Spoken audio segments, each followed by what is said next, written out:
Welcome to the Deep Dive.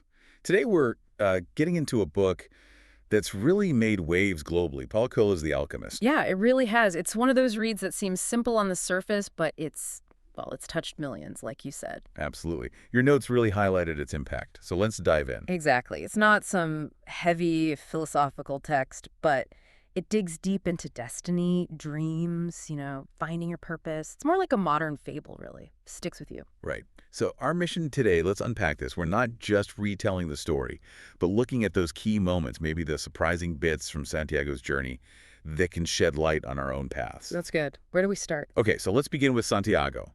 He's a young shepherd, seems pretty content out there in Andalusia, Spain. Simple life. But there's this restlessness under the surface. He keeps having this recurring dream, treasure buried at the Egyptian pyramids. A long way from Spain. Totally. And at first, he just shrugs it off, right?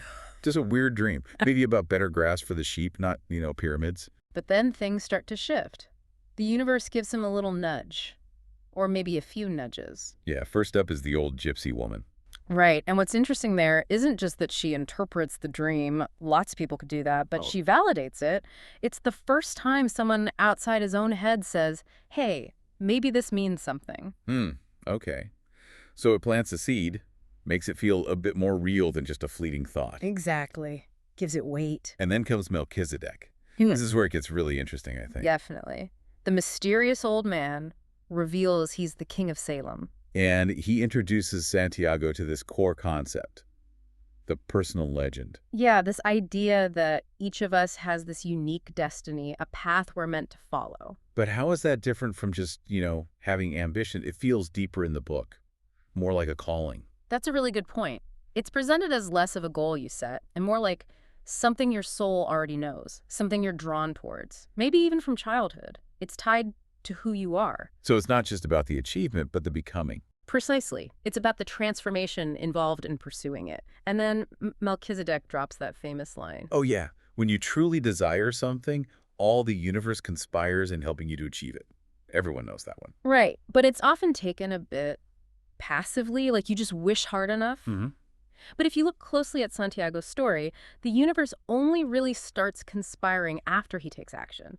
Significant, uncomfortable action. It requires commitment, not just desire. Ah, so it's not just wanting the treasure, it's selling the sheep first. Yeah. That leap of faith. Exactly that. He sells his flock, the only life he knows, leaves everything familiar behind. That's huge. It really is. That first step away from comfort. Yeah. That's often the biggest hurdle for anyone, isn't it? Taking that actual, tangible step. Absolutely. And that action is the catalyst. His journey then takes him physically from Spain across to Tangier. Which is a totally different world. Yeah. Bustling, chaotic.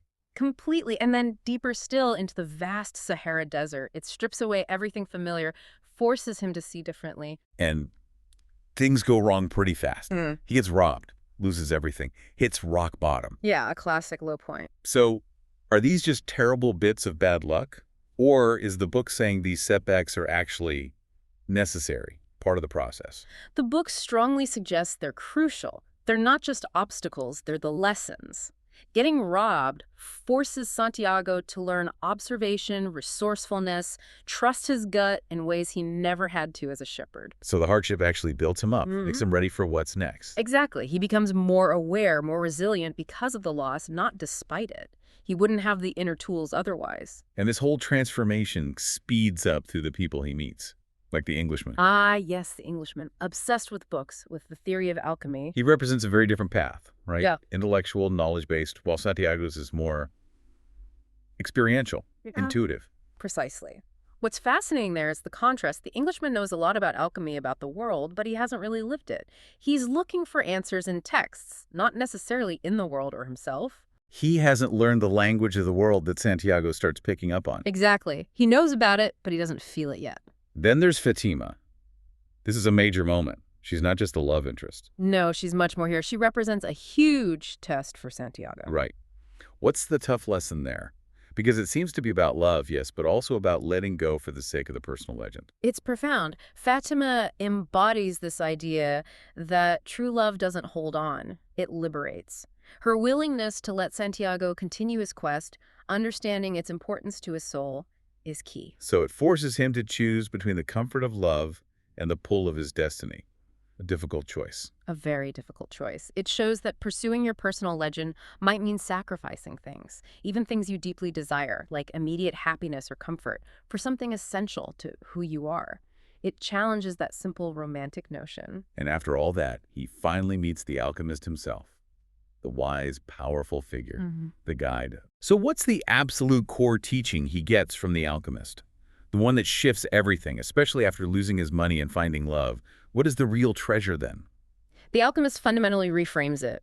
He teaches Santiago that the real alchemy, the real transformation, isn't external turning lead into gold. It's internal. Turning hardship into wisdom, fear into courage. Exactly. Turning your own base metals, your struggles, your fears into inner gold.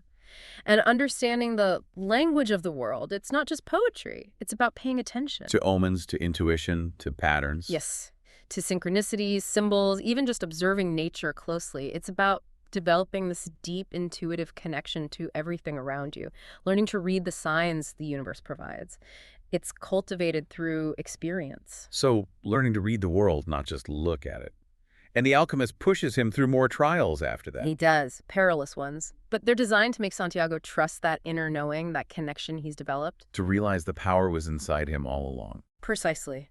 The trials lead him to understand that the treasure wasn't just gold buried somewhere. It was the wisdom, the resilience, the connection he gained on the journey. The journey itself transformed him. That was the treasure. Wow. So bringing it all together for us, The Alchemist is this beautiful reminder, isn't it?